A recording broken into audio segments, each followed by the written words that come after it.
Welcome, everybody. We get to hear from Paul Pfaff this morning. This might be a new face for you. He's a leader up in Washington, and we're excited to get to hear some of his wisdom and thoughts this morning. Thanks, Paul, for being with us. Go ahead and take it away. All right, thank you. Good morning, everybody. So I had read a quote the other day, and it was kind of interesting. And it said, dinner and drinks with family, but do business with strangers. And if I would have heard that before I got into this business, I would have never understood that. But after being in it, it makes a lot of sense. So I'm going to tell you my story. I relocated from Wisconsin to Spokane, Washington. And I was here for a couple of years and had gotten a job. And I was working for it was a commercial property management company. And what I was doing is I was a facility maintenance technician. And so I was dealing with a lot of vendors and strangers, which would be tenants that you meet for the first time. And you would see them not every day, so they weren't really friends and you really didn't know them. So sometimes you'd meet them just once or you wouldn't see them at all, depending on their hours. So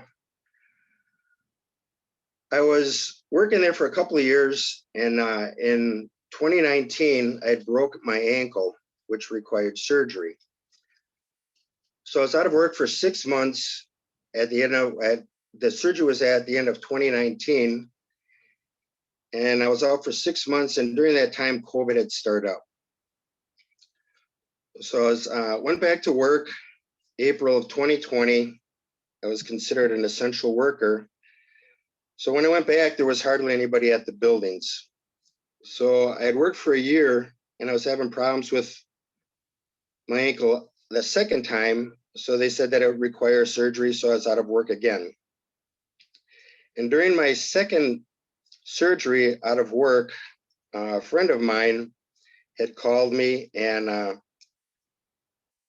said, there's this business that started up. This was July of 2020. And he says, if you do it, I'll do it. And I really didn't ask him what it was or what it involved, but I respected his word, his choices. He was a successful business owner. So I said, yeah, I'll do it. So 2 weeks after I joined this company, Actives, I got released back to work. And unfortunately, my employer said that you've been out of work too long, and with your restrictions, we can't use you anymore. So I was trying to think about what I was going to do. This business was new. I was out of a job, but I needed to re-entry the workforce just to get by in life itself. So I got more involved in Actives, and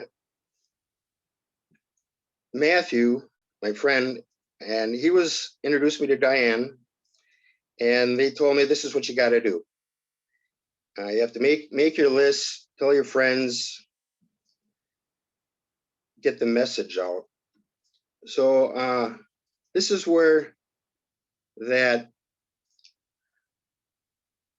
quote, have dinner and drinks with friends, because being new, there was a lot of no interest in listening to the message. So I kept at it and telling them the message, and I've noticed that they would stop listening. So I would stop with the message and listen to what they needed, what their needs, what they had going on in life. So I've learned that when people don't listen to your message, you don't keep telling the message because you don't want to devalue it. So you listen to people you tell people who really want to listen to the message, which was usually strangers. So I was going through life and things were getting really tough. I had exhausted my unemployment, a lot of my options, and but I was having little activity in actives. Just state of mind I was in at that time, I guess. So after reevaluating everything, I had my job and I looked at actives as a plan B, but after reevaluating everything, actives was actually going to be my plan A. So I did more reading, put more effort into understanding what it took to be more business minded, to be a distributor, realizing all the obstacles and challenges, and realizing that I wasn't prepared enough to make this a plan A. But after listening to all the people with their success and everything, that this was doable. So after reevaluating, I had a different perspective on how I told the message. And still in the progress of getting the message out there.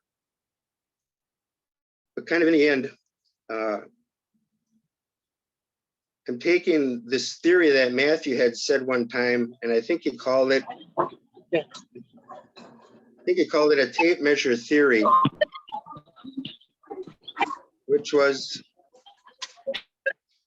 take your tape measure out and anybody within a 3-foot circle, you get the message out to them. So in reality, they are strangers, but to them, we are the strangers too. So with that thought, I end.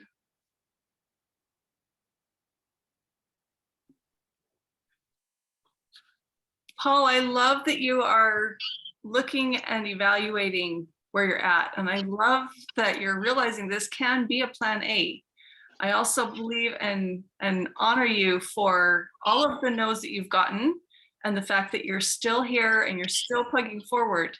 One of the strongest and most powerful network marketers that Eric and I ever had the privilege of meeting made over $1 billion the last year that we knew him through his network marketing ventures, mostly through his downline and his income through his bonuses, but he had also been able to start up businesses to help his downline, had different tool companies and different communication companies, and actually went as far as clothing lines for his distributors so they could dress really nice without having to spend a fortune.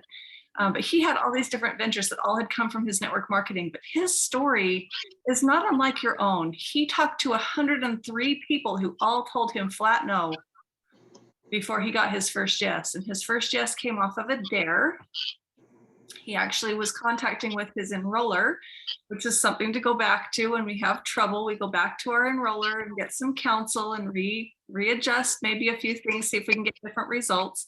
So his enroller had gone out with him to go contacting, and they had a bust night, hadn't made any progress, ended up at Jenny's. It was the only thing open, and it's late, and they got in there, and there's one guy in there, and he's at a table on the other side, and they could tell he had had a little too much to drink. So his enroller looked at him halfway through dinner, and he said, "Are you going to talk to him or am I?" And this guy laughed and he said, "I don't know if he'll even remember it tomorrow." He said, "Doesn't matter, it's practice. If you're going to make this a career, it's practice. Are you going to talk to him or am I?" And so the guy got up and he walked over and he sat down and he talked to this guy. And the guy ended up, over the next few days, when he was a little more sobered up, got in. And that guy signed up the biggest attorney in that part of the north or of the southeast. And that guy went nuts with it and built a huge empire, replaced his attorney income, absolutely changed his life. But it was the beginning for this man who never gave up, never stopped turning over stones. And I think he probably started like you. He started with the low-hanging fruit. He started with the people that were near and dear to him, because here's something that's going to change his life. And he wanted to share it with the people he cared about. But they didn't get it. And then he worked out to the people around them and they didn't get it. And then he worked out to anybody within 3 feet. And then here comes the town drunk.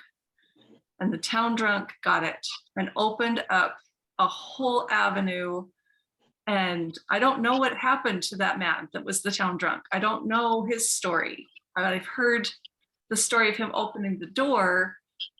I don't know if he ever built a business or if he just simply became a door opener for this man that we respect so much. His name was Bill, and he has since passed away. But the legacy that he left and the lives that he touched is long lasting, long lasting. I would have gone to his funeral if I had heard. I imagine there were thousands and thousands of people there. And I know that there are even more tens of thousands that are in my position that respect him and learned from him that would have gone if they'd known. He just was that kind of man. But his start was really rough and it didn't turn out like he thought it would, but he didn't give up and he didn't stop. And he just kept turning over stones, because at the end of the day, every single person around us wants freedom. Every single person around us wants more choices. Every single person around us is aging. They can't stop it. They can't help it without help from products like this. So we have this golden goose, this special message that's not only going to make them have options with their time and their income, but also is going to help their body to function at its best for the rest of their life. Doesn't mean we're never going to go downhill, and it doesn't mean we're never going to pass away.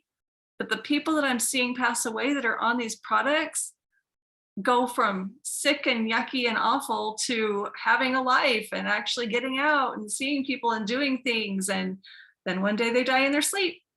And it just is a natural passing, and it's beautiful. And that's how I want to go.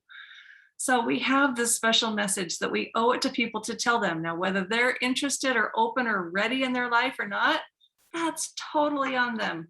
It's not up to us. Our job is just to say, are you ready? Are you ready? Are you ready? And every once in a while, you'll find somebody that had a really crappy day at work and wishes they could fire their boss. And you'll catch them at just the right time.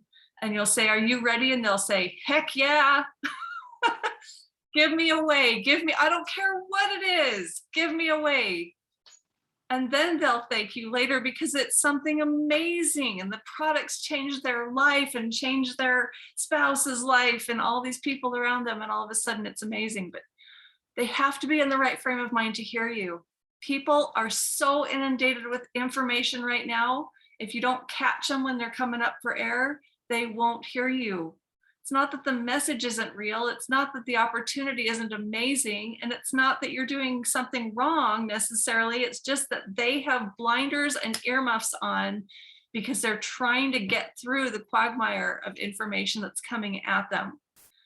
Every day we have thousands of emails and hundreds of texts and I don't know how many spam calls and information ads that pop up on everything we're watching and the internet and all of this just information overload. We can't hardly blame them for not listening.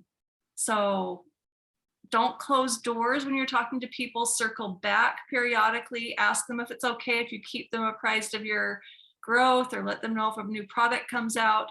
Unless it's a hard no, and you'll get that from a few people that are just closed-minded. They just can't see past their nose. And that's okay. It is okay. If everybody got this, who would run the restaurants?